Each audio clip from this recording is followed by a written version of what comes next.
Behind the gilded gates of Buckingham Palace, where traditions echo louder than words and appearances speak volumes, a quiet question has begun to ripple through royal watchers and insiders alike. Are Princess Beatrice and Princess Eugenie, daughters of the disgraced Duke of York, quietly being drawn back into the royal fold? As the royal calendar moves closer to trooping the colour, the annual celebration of the sovereign's official birthday, a familiar debate has reignited. And this year, the stakes feel higher than ever. On the surface, the event promises the same grandeur as years past.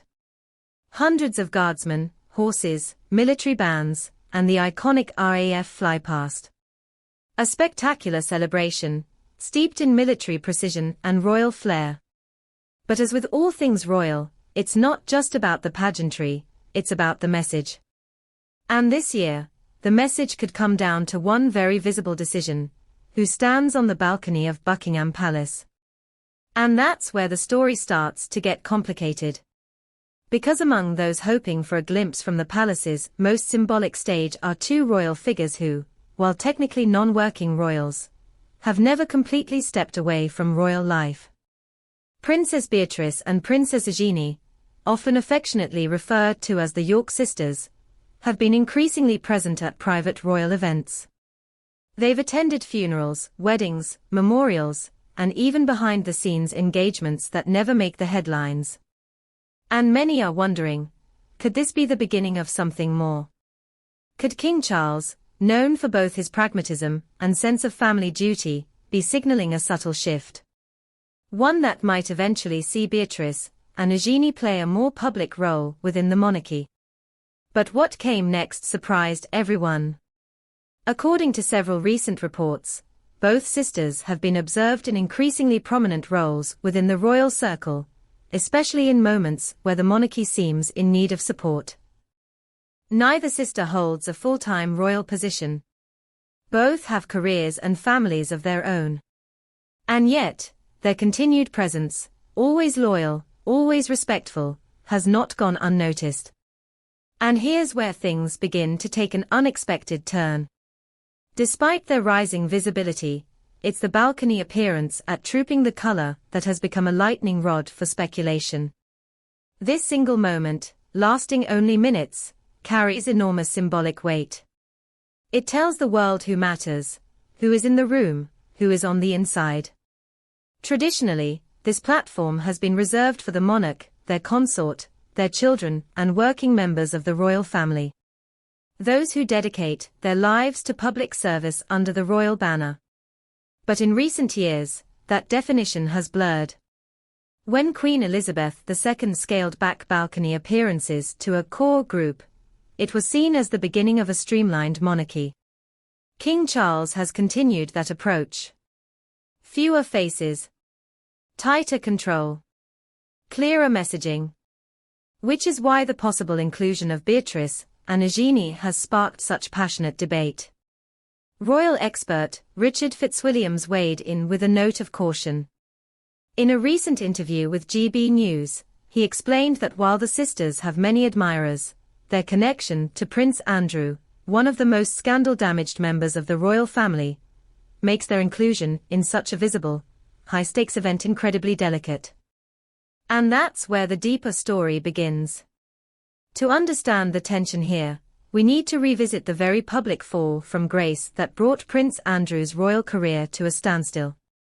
Once regarded as a war hero and active senior royal, the Duke of York became a liability after his close relationship with Jeffrey Epstein, the convicted sex offender, came to light. The situation worsened dramatically after Andrew gave a widely criticized interview to the BBC in 2019, a moment that was meant to clarify his position, but instead deepened public suspicion and scorn. Not long after, legal trouble followed. Virginia Giuffre, one of Epstein's accusers, filed a civil lawsuit in the United States alleging sexual assault. Although Andrew denied all allegations, he eventually settled the case out of court, for an undisclosed sum, without admitting guilt. But the damage was done. In January 2022, under immense public and institutional pressure, and reportedly at the insistence of both Queen Elizabeth and Prince Charles, Andrew was stripped of all royal patronages and military titles. He was barred from using the style, His Royal Highness, in any public capacity. And from that moment, he disappeared from the balcony and from public life. But what of his daughters? Beatrice and Eugenie were never implicated in the scandal. Their behavior has remained exemplary by royal standards. They've supported their grandmother, their cousins, and now the new king. They've shown grace in navigating difficult headlines. But the question lingers: can the sins of the father be separated from the future of his daughters? According to Fitzwilliams, the answer is not so simple. Unfortunately for the Yorks, he said, there is a problem. A huge problem. Any move to give Beatrice and Eugenie a more prominent public role, especially one as symbolic as standing beside the monarch on the palace balcony, would risk dredging up past scandals. Not intentionally, but inevitably. And that's the heart of the matter. The monarchy is about image. Every appearance, every lineup, every photo is carefully curated to project strength, unity, and dignity. Including Beatrice and Eugenie would, in the eyes of many, conflict with that effort. It would raise uncomfortable questions. It would dominate headlines. And perhaps most damagingly, it would distract from the occasion itself. The Trooping the Colour is meant to celebrate the monarch. It's not a time for controversy, or for testing public tolerance. As Fitzwilliams pointed out, even a well-meaning gesture can backfire if it triggers the wrong kind of attention. So, for now, the balcony may remain closed to the York sisters. But that doesn't mean their royal journey is over. Sources close to the palace say that both sisters are deeply respected behind the scenes. They have attended events in support of King Charles. They maintain close ties with Prince William and Princess Catherine. And they are often praised for showing up, not for the cameras, but for the family. Royal author Ingrid Seward believes the future may hold something different for them, especially under the reign of Prince William. She notes that the current Prince of Wales has always shared a warm relationship with his cousins. And when his time to reign arrives, he may be more willing to bring them into the fold, formally or informally. That could mean special assignments, increased visibility, or even redefined roles for the next generation of royals who sit just outside the current working definition. It's a compelling idea. And perhaps a hopeful one. Because if the monarchy is to endure, it must evolve. And evolution sometimes requires second chances. Beatrice and Eugenie, by all accounts, have never stopped supporting the family. Their loyalty is consistent. Their conduct, unimpeachable. And their potential, still untapped. But for now, the royal family remains cautious. The institution cannot afford another reputational firestorm. And so, the balcony lineup will likely remain limited to senior working royals, a controlled image in an uncontrollable world.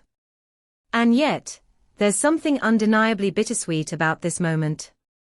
Two women, born into royalty, who have done everything right, but remain held back by circumstances beyond their control.